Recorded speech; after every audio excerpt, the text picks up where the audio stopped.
Hello and welcome to another episode of Porous Borders. This is episode 8 and today I'm speaking with Indra Menus, one of the founding members of the Jogja Noise Bombing collective. Indra has been active in the Jogja underground music scene for a long time now. He's had many projects, including his major noise project To Die, which, as I found out during this interview, started out as a pop-punk cover band.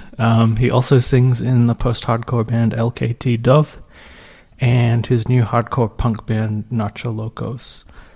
Recently, he's been collaborating with the rapper Joe Million, and they've released 2 records together and recently came back from a European tour. Indra has also toured extensively in Southeast Asia, and I think it's fair to say that there are a few cities in Indonesia which now have pretty active noise scenes because of his influence.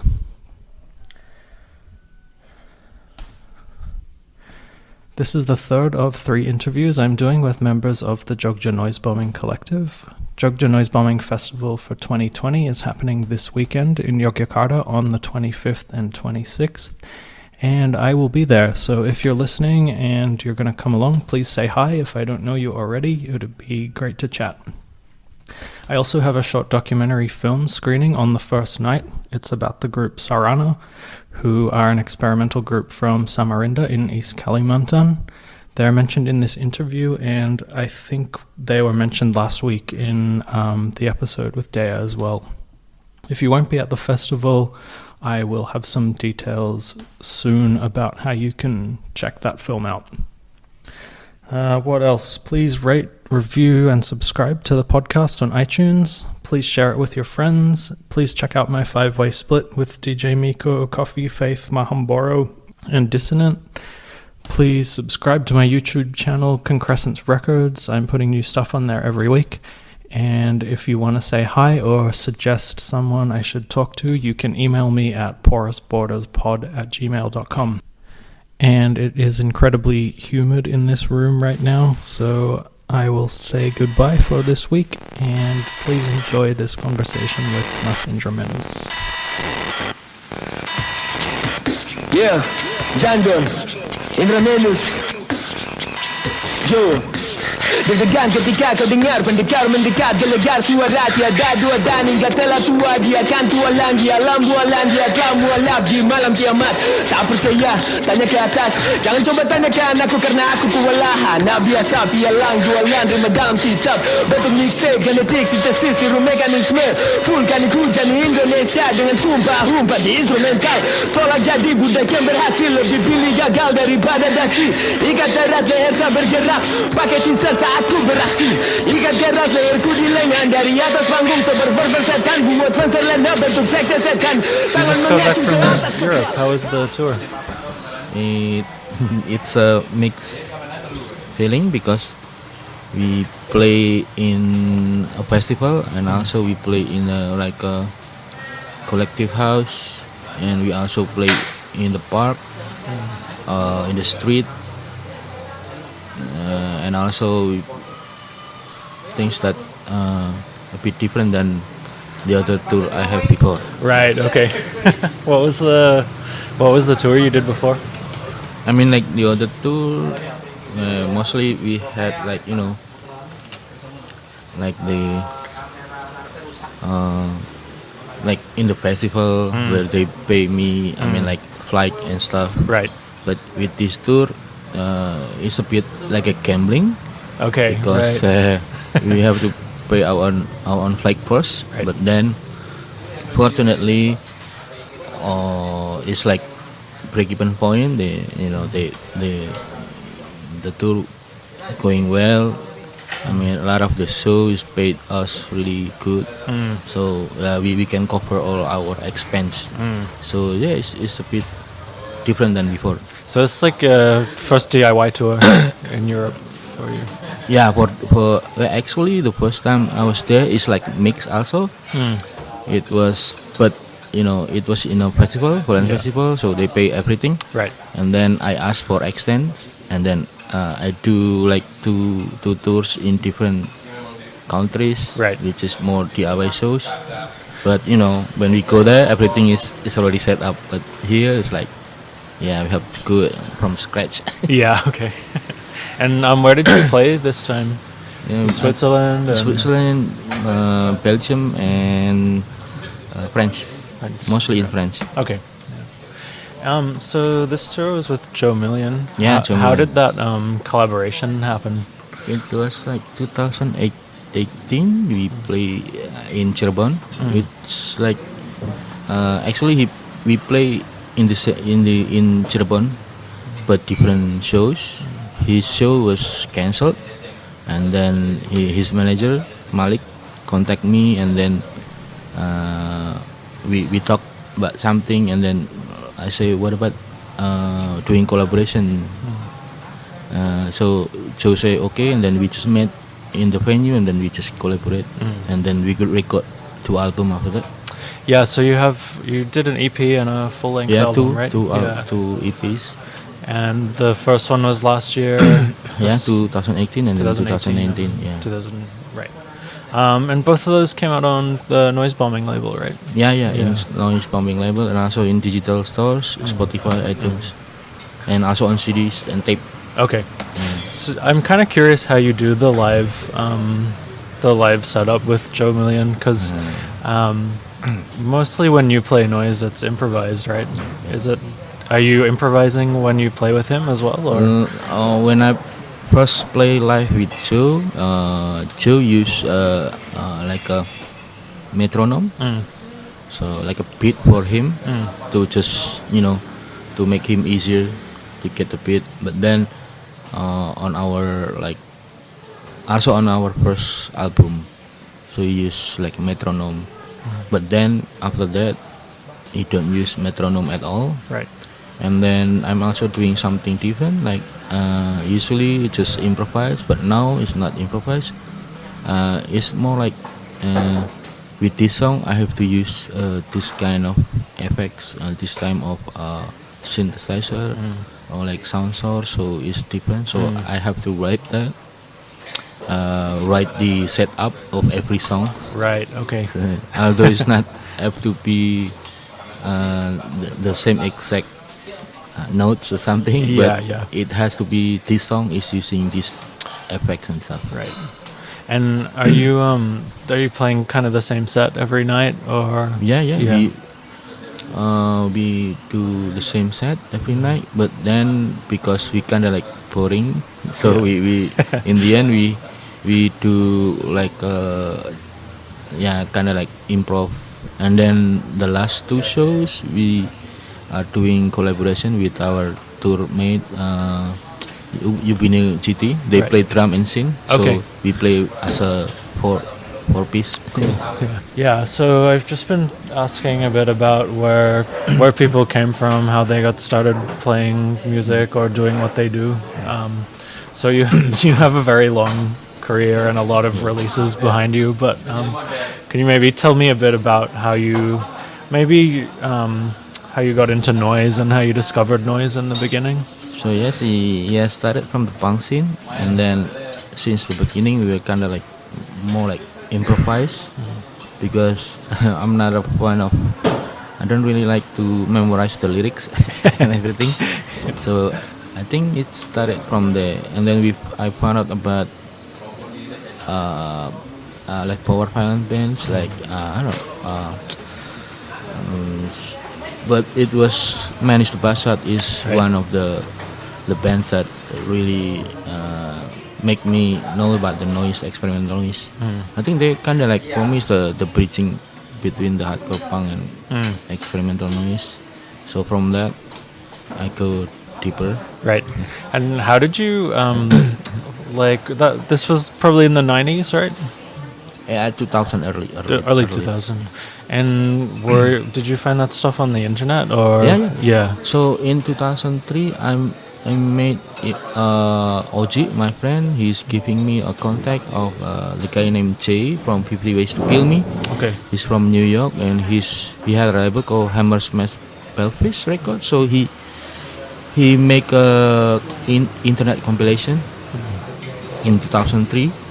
So he asking bands to send the track and then they asked OG band at the time, Atret, because OG band was in a compilation from the like 625 trash core.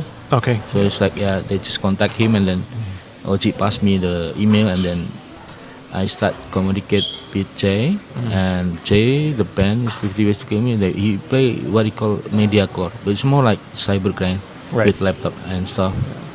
And so we exchange a lot of informations, and then he, after the compilation release on internet, and then he asked to do a split. So we do split with Today and 50 Ways to Kill Me, and then at that time we put a lot of samples on our songs, and then he sent me the free copy of the split, which was like CDR, and then put in a DVD box, and the inlay cover is made from the like it's a paper from his school. I mean, like he worked in his school something, so he bring a lot of like used paper, and then he just photocopied them, and it was like, oh, this is really cool.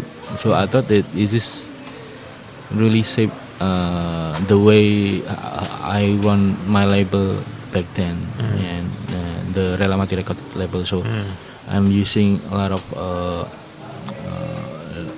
recycled paper and stuff like that, and then start to make a lot of like a unique format for the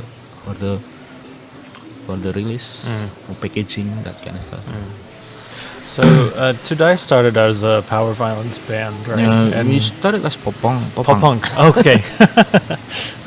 Yeah, so in '98 we cover like stuff like Green Day, Right. because at that time is the easiest one to get Right. at that time.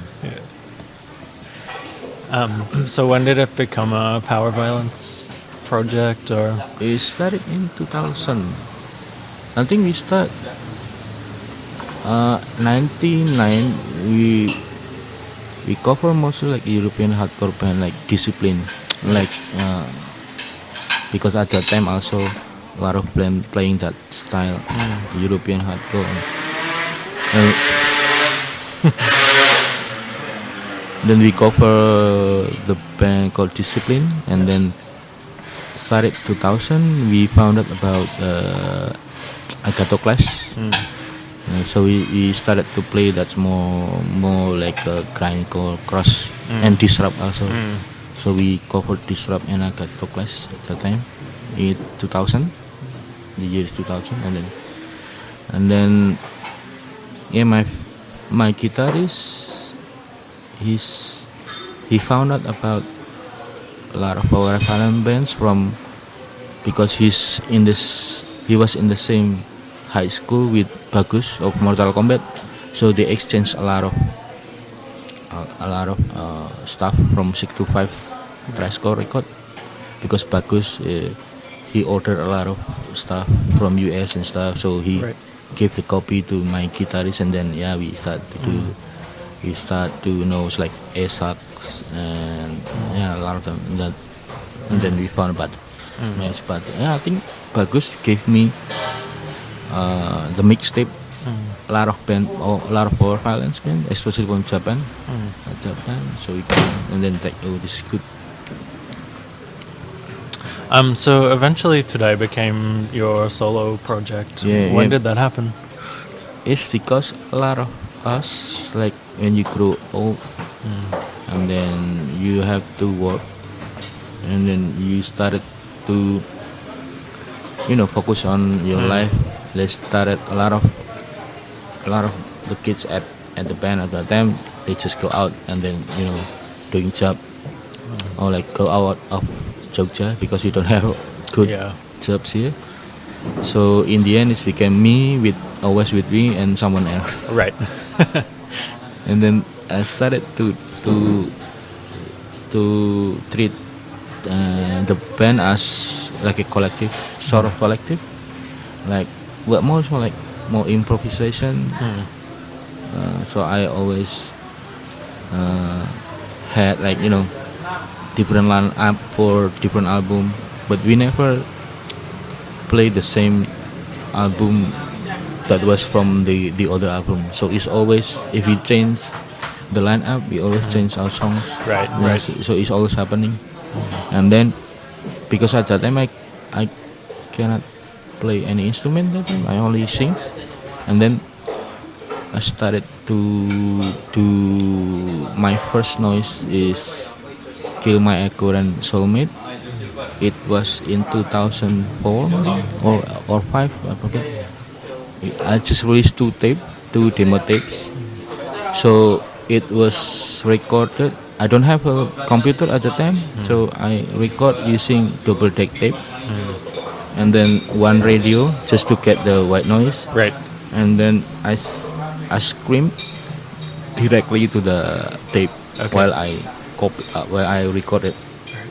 And then I'll also use like the small piano. This usually it was my younger brother pianos, like small for babies. So I use that. Okay. And then the noise, and then that became the Kill My Echo and Soulmate. That's around 2004, and then I released 2 demo tape. 2000 until 2006, and then I start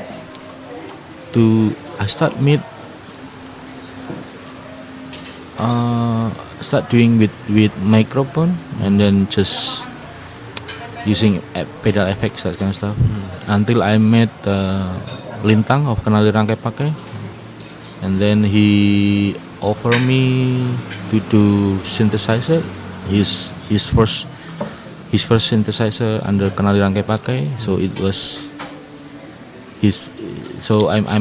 I ordered his first synth. Right. I have the KRP one, so that's when I decided to do like a solo with noise set. Okay.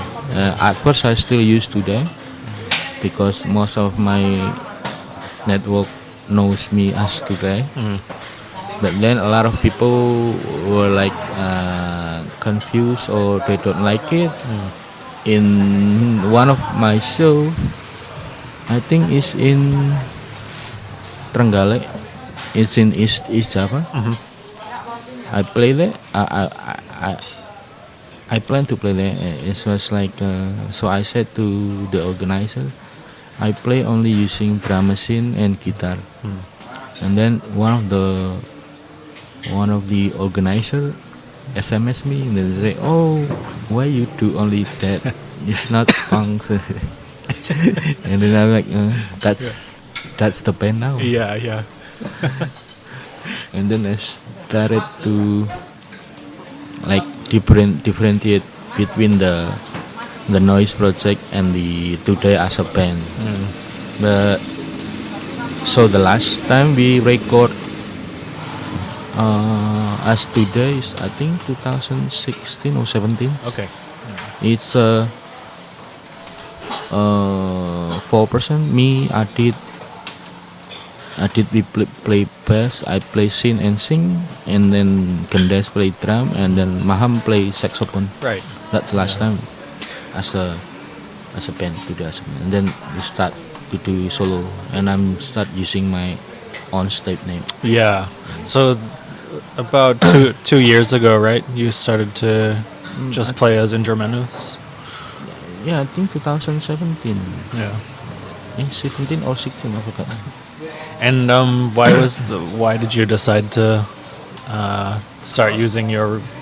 It's just to differentiate the bands with the solo, because a lot of people still think today is grindcore band. Okay. So I play in a lot of cities in Indonesia, like smaller city. They know today, but they know today as a grindcore band. So they thought, where you play next? I'm like, okay, I have to do it. Yeah. As a solo now. I want to ask you how many releases you have at this point, if you know. I don't know. Is it over 200? Yeah, I think around 250. Yeah. But as I think after 2016, I start to stop making albums. Before that is what always album and stuff. because before that I had a hard time to do tour. So my thought is like, okay, I cannot go to another city or country, but my release can be everywhere. Yeah, right. But then started 2014 or 15, I started to tour in other country, in other. So I decided to, why not? Yeah. Now it's time, like, and I want to do like something special for the recording. Before that, it's more like just record, and then it's more like in the post production I do mix, like mastering and stuff. But now I want to be, more special treatment on that. So I started to record in a proper studio. Before that, it's like, I don't know, at my house, Yeah. using like PC and stuff, Yeah. or live. Yeah. So this year is the 11th year of Jogja Noise Bombing. Is that right? Yeah. Yeah. Can you tell me a bit about how the collective started and what the early days were like? The early days is mostly like sending SMS, talking about the concept. Me, Witness, Hilman, just talk about that.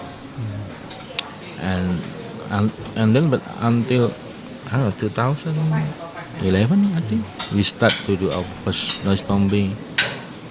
It was fun, and then, but it's still like more on the street, just for fun. But then, when people start to know about what you do,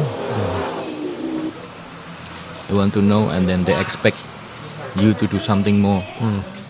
You have to make it like, you can do it better than that, and that kind of stuff. And then I think now it's like there is a lot of burden came for us. So internally it's not good for us in the internal, because a lot of people want us, you have to do, like proper sound, you have to do like that, and so it's like, and then we start to, okay, we have to do it, and then we do it, and then every time we do the festival or something, a lot of people will ask, you have to do something more than that, and then it's like became the burden. And we're like, it's not, even we have like a lot of internal problems with this formis, because we are started from the fun, and then we start more professional, and then and there's also in the local scene, people start to talk about us, you guys like elite noise scene, that kind of stuff. It's because a lot of people want us. It's hard to do what people hoping us to do. So and then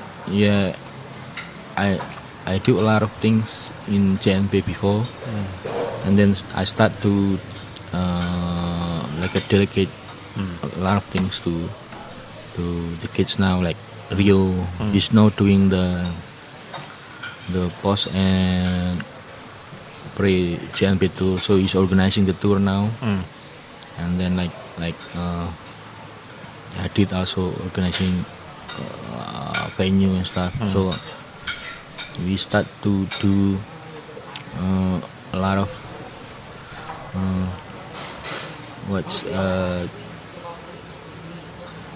jobs. Yeah, that kind of stuff. We try to.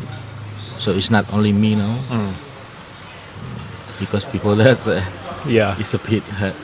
In the first couple of years, it was just you organizing everything. It's not me, but it was like, well, in a collective, there's always people who are lazy. There's people who are really active. That in the certain point that it's kind of like paying the monopoly of the collective. That's what I'm doing before. And a lot of people outside JNB thought like me, JNB is me. That's what I don't like. I want people to know about people. So I think started like 2 or 3 years ago. I started to ask the guys to be more active. So Rio start tour a lot of like also Maham also. So that's what that's what I want. So that people will not think that JNB is only me. So because at that time I think if I don't do that, JNB will stop at that time. But then I think now I don't have to do anything. I just have to let them flow. Yeah. So if JNB stop, I don't. Yeah. It's not my fault.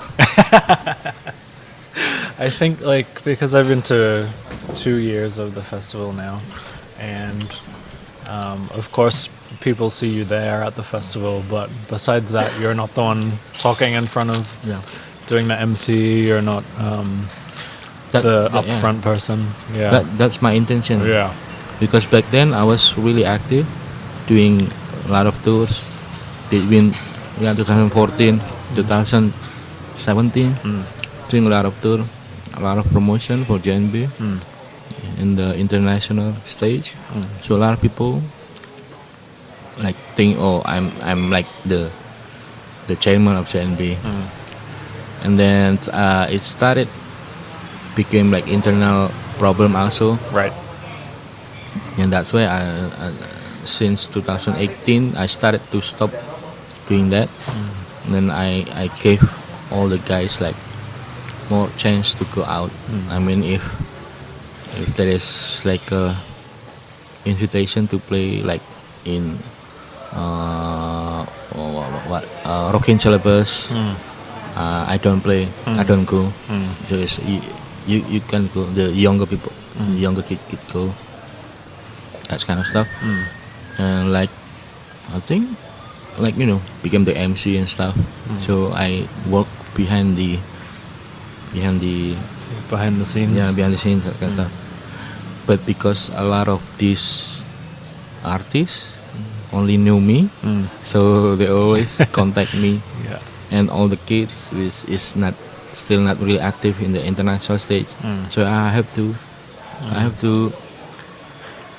hook them with like Rio. You should contact Rio to do tour and that.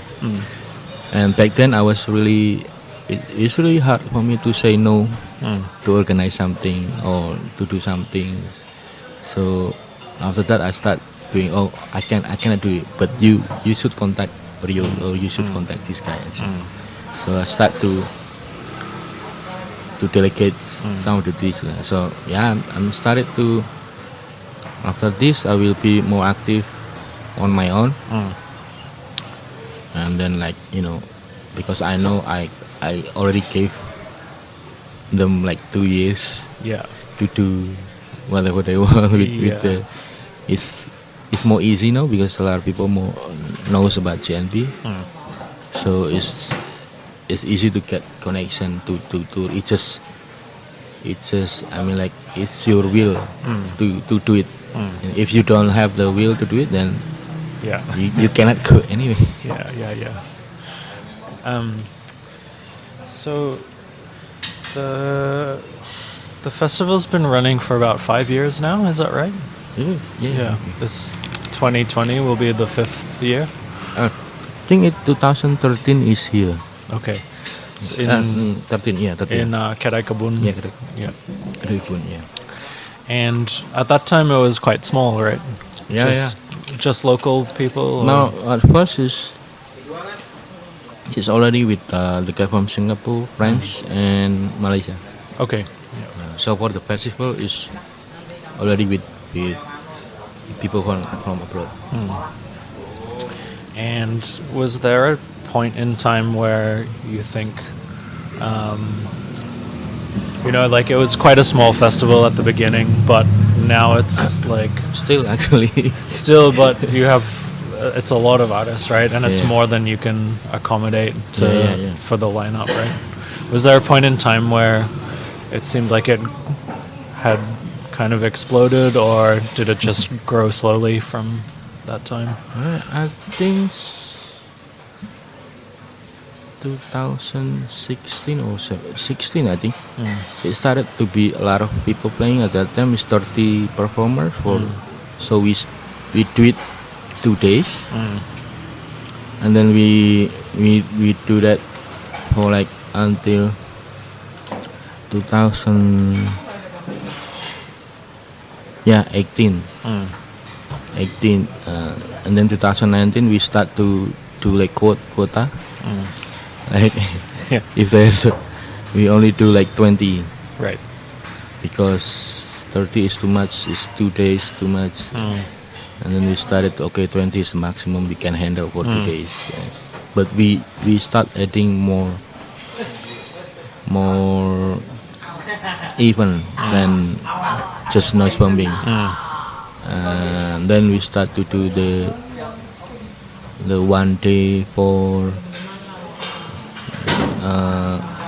1 day for noise bombing, and then after that it's like discussion. And then the last day is the indoor performance. So we do that. And then I think start last year 2019 Yeah. people start to submit since like July. Right. Okay. So for this year festival we already full line up since October. Okay. So it's like, oh Yeah. and then I have to say no to other people. Yeah. But then some of them also cancelled near like in December. Some of them Okay. say, oh, I can go, and then Yeah. okay, I have to write like make like backup. Yeah. But still a lot of people, even last week there's email came from Netherlands asking for play this kind of stuff. It's I mean, like, the festival is non-profit. We don't have funding and stuff, and I already told all the performers, but they still have, okay, yeah, we want to play. Yeah. Yeah, so the festival is completely DIY thing, right? It's just organized by the collective. There's no outside funding. No funding like big sponsors. No, we don't have. But we think started for last year. We have some of our friends Yeah. who had like clothing industries, that kind of Right. stuff. They do clothing, and then they see, oh, you guys do something interesting, so they give us like just money to cover like food or something, or just to rent the venue and stuff. So, but actually still not making money at all. So all the money is from the selling merchandise, and those our friend who gave us money is only enough to cover the venue rents and like amps, like Yeah. sound Yeah. sound system. Yeah. So, just maybe for people in like a Western country who are less familiar with what you have to do to organize a show here, can you kind of give me a bit of a rundown of like what actually goes into organizing the festival? Like, when do you start? What things do you have to organize? Does that make sense? Well, actually, see, until now we don't have really a fixed plan. So, but usually 3 months before January, we already talk about the date, just the date, and then we start the date, and then we got the date. I mean, on 25, 20, 24, 26, and then we start to post on our Facebook or social media. Oh, but we start this like just the last 3 edition. Before that is like 1 month before. Okay. But then a lot of these noise artists, they say, oh, I mean, if you if you inform us like 3 months before, we can get like cheaper flight, and then all that makes sense. Yeah. So then we start to do at least just the date, but not the venue. Right.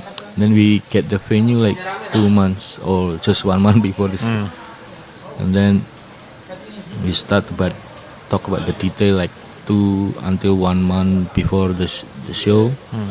So what we do on the first day and what we do on the second day, and then we start to,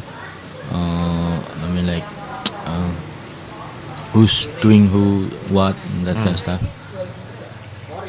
But luckily we always have like what like a funding on our, because we sell merchandise. So after the shows we still have money left from our previous show from the selling merchandise. So we use that to cover the production. So like money wise, it's safe. It's safe, but we don't get money. But at least it's to cover all the production is safe. Yeah. But then the thing is that we cannot ask people to organize the show. So it's always the JNB guys who organize the show. Right. So that's why I want the kids not playing, because if you play, you have to think about organizing it, and then you play. Before that, we do it, and it was like everybody cannot focus on that. Yeah. So I say, if you want to play, but you have to also help us to organize the show. So not just playing and then that's it, because we don't have the money to pay people to help us organize. We only depend on volunteer, which is not always available. And stuff. And then like usually like 2 weeks before the show we release the flyers, and then we start to do press release. Before that we ask like a media partner or media partner. So I know several media partner, they can help us to promote the show. So that's why the difference between the JMB Fest with other festival is in noise festival in Indonesia is because we also collaborate with the media partner, so they help us to spread the news. That's why we can get coverage in Rolling Stone, in Billboard, and anything, and like bigger mainstream media, is because we have we send them press release and stuff. This is not what the other noise festival do. So that's why a lot of people now start to know JNB Festival because of that. We just gave like press release to the mainstream media. Yeah, right.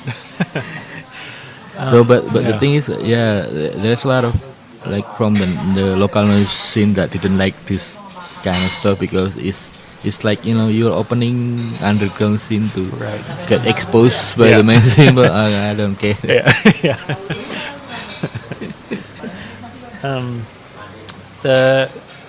So usually every festival, all of the sets you see will be collaborations, or nearly all of the sets, right? Yeah. What's the reasoning behind that?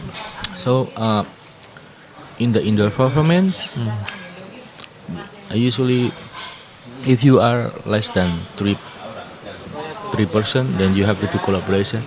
It's because the main reason of the festival is networking. So I see a lot of these noise guys, they only do their own things on their own rooms.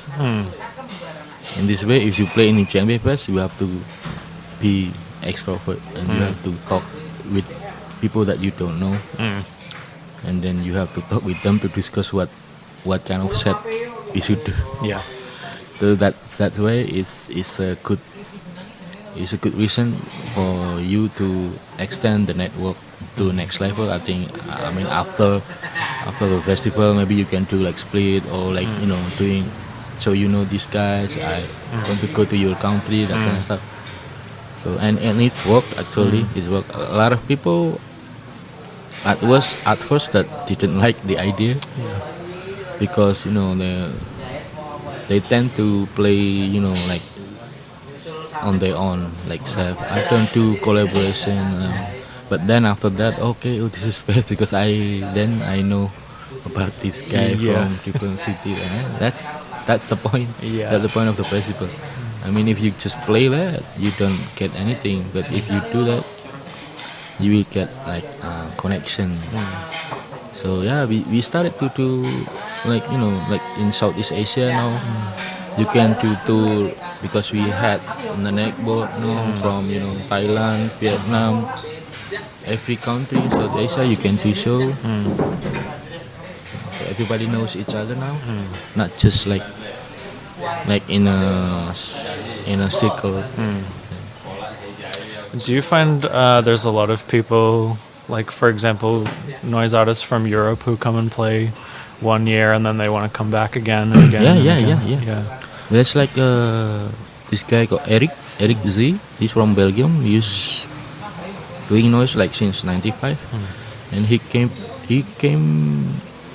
since 2017. Yeah, 2017, 2018, 19. He planned to do again, but he canceled it, and then now he play again. Right. Yeah. A lot of them came back again after the play. Also, Sit Back and PGR. They also play now for the next shows. Yeah, I had a lot of that game. Every year the festival's at a different venue. Is that intentional, or is it just every year you have to find a new place? Yeah, it's because in Indonesia we don't have fixed venue. The kebun now is really pricey. So yeah, and it's a bit hard to get noise show in here. People will complain from me. Right. So every year we have to get the new venue that accessible. From the Money West is also from the neighborhood also. So every time you organize a show, you have to talk to the local community as well, and Yeah, sometimes Yeah. I talk to all the guys. Like last time I talked with Wo, and he suggests to rent the amphitheater TPA, and then he suggests you have to put like a big cloth to cover the stage from the amphitheater. right. So it's a good idea because at that time it's like we don't have any venue at all. We don't have that. So yeah, it's good. But yeah, it's always like that. It's not only in the noise scene, but also in the independent, like indie punks also. Yeah, the same. Yeah. Do you have any particular highlights or memories from previous festivals that stand out? Yeah, I think the last time 2018 is when we Sitback and PGR play, and then the Poma from Sitback and her table, the leg of the table is broken, and then a lot of people, help her by bring the table. Yeah. It was fun. Yeah. And yeah, we start to do. Oh, also in 2017, the Yogyakarta Scene Ensemble with the Raung Jagat is really good. That's really Shabara's project. Yeah. So and Lintang project also. Right. Yeah. It's a good collaboration. Also 2016 is in ICANN. I think it's the first time a lot of people came. Really like full.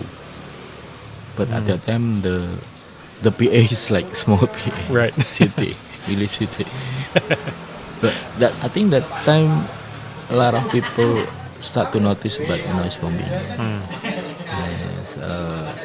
there's even an article in a website which is a newspaper. They write that Yogyakarta is the capital noise scene in the world. So Right. like, what? Who said this? It's because they interview the Bob Osatek. Yeah, he's an old noise guys from US from the 70s. So he talked about it. And then the journalist quote that, and it's like, what? It's cool. Yeah. Yeah, I think that's the first time we got a lot of media. And then yeah, after that we got a feature in 2017. We got featured in the festival. Got featured in Zetizen. It's a part of the national newspaper. So they have a lot of branches in each city in Indonesia. So every city have to write an article about noise in their city. Okay. So in the same day they release that. So like in Yogyakarta they talk about noise bombing, Jogja Noise Bombing, and in Sumatra they talk about the Sarana and stuff. So it's like it's really big. It's like the first time we got featured in the like big newspaper. Okay. Yeah. And then also Vice and Rolling Stone also. Yeah. It's good. And around that time, you guys went to Europe as well, right? You played Yeah. Amsterdam or Holland Festival. Yeah. Rotterdam also, Yeah. and then you accent and do Berlin and Right. Brussels. Right. How did you get that opportunity? So in 2015, I organized gigs for Noel Mick from New Zealand. He runs the label called the Anapal Babat Record. So I did shows for him in Java, and then he interviewed me and the guys, and it turned out he's the contributor for The Wire magazine. So he write that, and then The Wire put that in December 2015 edition. So they put it, and then one of the curator of Zolan Festival, he's reading the magazine, and then he sent us a message in Instagram, and then yeah, he came to Jogja at the festival Kesenian Yogyakarta, and we talk a lot, and then after that, okay, we want to invite you to come out, okay, and then that's that. So that who was on that tour? It was you and Me, Lintang, and Rio. and Rio. And was that the first time in Europe? Yeah, Playing in it's Europe. the first time for me to Europe. For Lintang is the second time, and then for Rio is the first time he go abroad. Wow. Maybe we can finish off a little bit just asking you about some of your other projects that you're doing outside of noise, because you have a bunch of active bands as well right now. I don't know. I think my other project, aside from the band or aside from noise. Aside from noise. So I do several bands. The most active now is Narcholocos, and then also LKTDOV, but it's not really active. We play because we are in 3 different cities, so it's not really active. But we still write song, recorded music every year, so it's still. Yeah. You played a show last week. with Yeah, that band. yeah. We do. It's like a reunion, and also because we do it with the first lineup. So we started in 2008, and then on the concert we bring our first lineup to play also. So it's like reunion for us. Everybody came. So. And LKTDOV, Narcholocos now, yeah, we are more active in touring also. Tour and release album. We are now planning to release an album with the label from Johor Bahru, 321 Distro. That's our first, yeah. I was in other bands, but also but not really active. Yeah. Okay. Only the two bands. Yeah. So Narcholocos is kind of unique. It's the first Spanish-speaking Indonesian punk band, probably, right? Not Hardcore really. punk band. We have. I think there is other bands that using Spanish. Okay. But the fast punk band Yeah. is maybe us. Yeah. Yeah. The other bands, they also they kind of play like that, but not using specific Spanish language. It's because I really love the Los Crudos since early 2000, and I want to play that kind of music.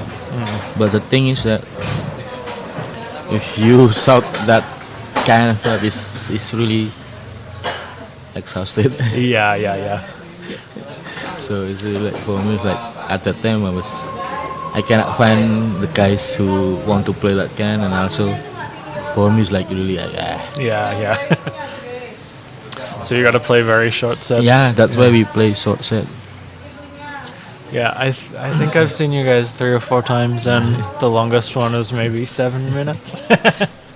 Yes, that's what I want to play. Like I think it's if you play shorter, you will give the best amount of energy. If I play longer than 10 minutes, 15 minutes, it's like I will be like okay. Yeah. One other thing I wanted to ask you about was like you've toured very extensively in Indonesia and Southeast Asia and around the world, but especially in Indonesia, you've played in probably some places that didn't have a noise scene before you went there, and then you've kind of seen a scene develop after those tours. Can you talk about that a little bit? Yeah, I was started doing an extensive tour in 2012, I guess. It was in Samarinda and Balikpapan. Yeah, it was no noise scene before that, so I play with hardcore punk bands. But the thing is that after the Samarinda show, Theo Nugraha came to me, and then we talked a lot through Facebook. And then he ended up doing noise, and then he single-handedly start the noise scene in East Kalimantan. That's what I really proud about because Yeah, because just a few months ago they had a really interesting festival with international artists playing, and I think they already did that like 1 year before. right. They have the Samarinda Noise Fest. But That's right. Yeah. But it's not really. I mean, the promotion is not good, and not really a lot of people came. So. But I think these guys start to be more active. Like Theo, his tour, he's releasing a lot of stuff, which is good because I think he passed me on doing the release album. I mean, like what he did in the past 5 years of his doing noise is passing me on my 20 years of doing music. And I think that's good because he really used the social media to do it. I mean, before that, I mean, like in my era, it's hard to do the networking except for SMS or like that, or email. But now I think it's easier, to get Instagram and stuff. And he used that, which is that's the best thing he do, and I like it. and also Sarana. Yeah, because Theo then influenced Sabrina and stuff to play noise. So it's cool. You guys played in Sulawesi recently as well. Yeah, Makassar? rocking syllabus. Yeah. Yeah. So it's the festival is opening for submission. So I just submit them, and then I don't know. I don't think about it because we usually didn't submit to anything. But I think it's a good way to promote noise that you play in the area where nobody knows about noise. Yeah, And it's a good because it's place, a yeah. rock festival, Yeah, it's like a a rock pretty festival, straightforward yeah. rock festival, right? And then I still remember that the RD, the head of the festival, RD Chambers, he saw us playing in Arak Fest in the Valley, like 2017. He take a video of us playing, so I thought he makes still remember the noise bombing. And then yeah, he's the one who contact me. He contact me and asked, oh yes, you guys play in Rockin' Syllabus. And then oh yeah, okay. And then they can only cover 2%, so it was Adit and Dea who play because I want something older people than me to play there. Yeah, so I think that they did pretty good. So because I saw on the lot of the Instagram stories stuff, they play really harsh and people like them, Yeah. which is cool. Yeah. And even maybe I asked one of the guy from Makassar Noise Storer to collaborate with JNB to play there, and they were really surprised that they let noise play in the festival because they say more people knows about JNB than the local one, the Makassar Terror. So I was like, yeah, because we do a lot of interaction with people outside of the scene. That's why those people knows about us. If you do that, a lot of people will notice about you. That's what we do now with JNB. So yeah, we start to play like I was before that I play with Joe also in Synchronize. Yeah, it was like I like because it was like a lot of indie kids. So I play. Yeah, I was there. It was pretty full, the crowd. I think people more, I think when people came because they want to see 2 million, and the second they still there because they know we play in Europe, so we can like see. It's okay, it's cool. Cool. Well, I might just ask you one more question, which is the festival's coming up in about 3 weeks. Is there anything you can talk about, like what to expect, or So we have 2 days. The first days we will do a noise bombing in the Malaboro and Tugu area in the afternoon, and then at night we do a movie screening. So we collect, I think now we have 5 documentary movies that talk about the GNB. And then also in 24 team Oxenfree, he proposed to do meet and greet. It's like to greet the people to play, and then play just hang out at Oxenfree. And then on 26 we have the indoor performance at the Pendopo Art. We have like 20 performers now, and then with the indoor show we will do like we will use like big sound system. I think it's bigger than the last time, so we want it to be more. The sound will be more bass. Yeah. Because the last time, it's feel for us like is if the noise sound system can treat really professional, the sound will be good. So that's also what I got from the European tour. I play in the festival. I play like in Cave 12. They have the best sound system ever. They have like 6 subs. So it's really like satisfaction. Yeah. So we want to share that. Yeah. Because in another festival usually they and another like noise gig usually they just use whatever there. Yeah. But now we want to do like the proper sound system just so you will experience how is noise treated professionally. That's kind of cool. Yeah, it's pretty. It makes such a big difference having an amazing PA like that. Like played a couple of times in Japan this year, and just being able to work with that much bass and it's completely different.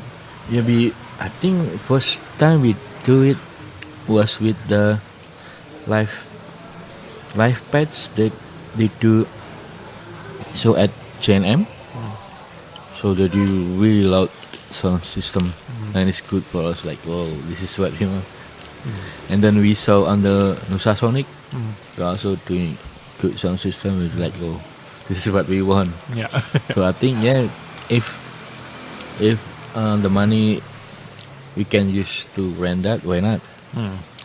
We want to give people satisfaction, feel that this is how to play noise properly.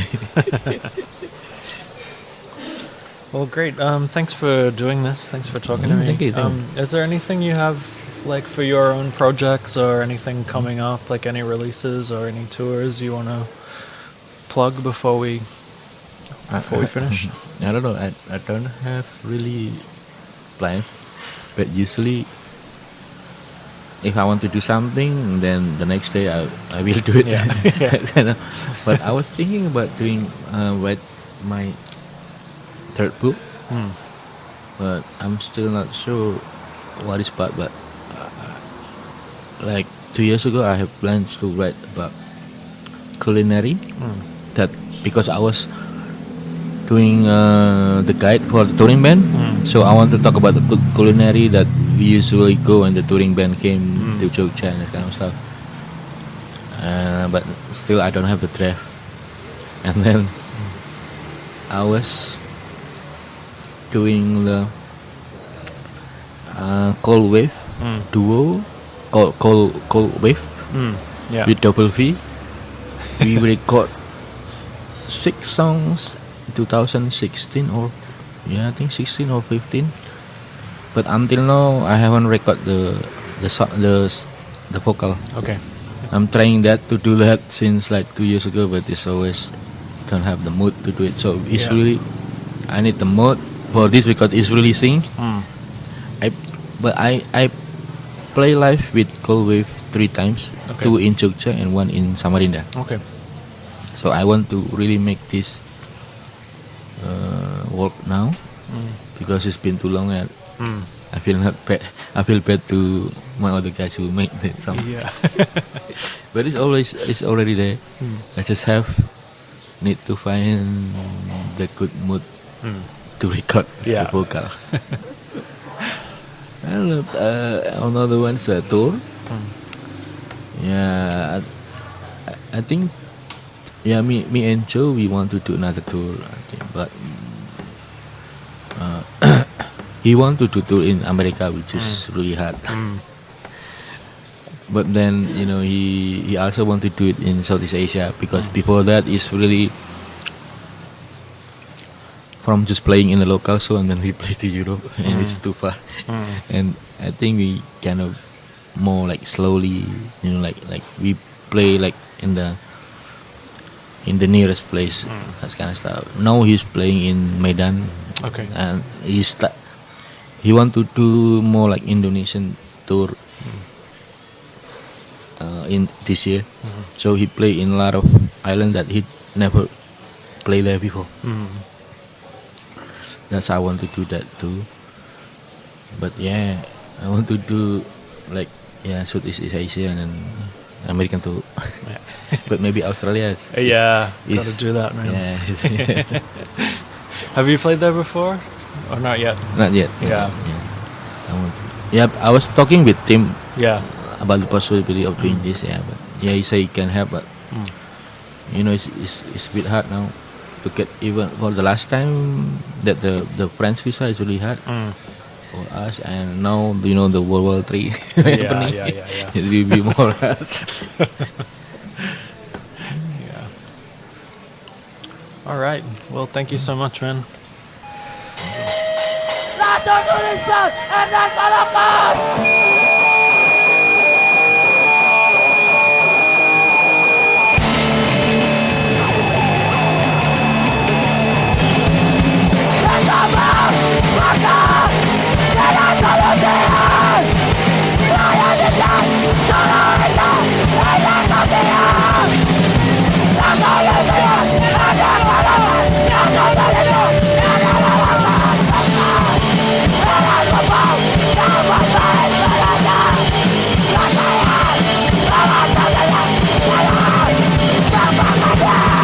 Thanks for listening to this episode of Porous Borders. If you're interested in exploring more underground music from the Asia-Pacific region, you can check out my YouTube channel, Concrescence Records. You can find the link to that in the show notes. If you like the podcast, please subscribe, rate, and review in the iTunes store. If you have suggestions or feedback and you want to get in touch, you can email the show at porousborders@gmail.com. You can also find me on Instagram at ANDRWMH.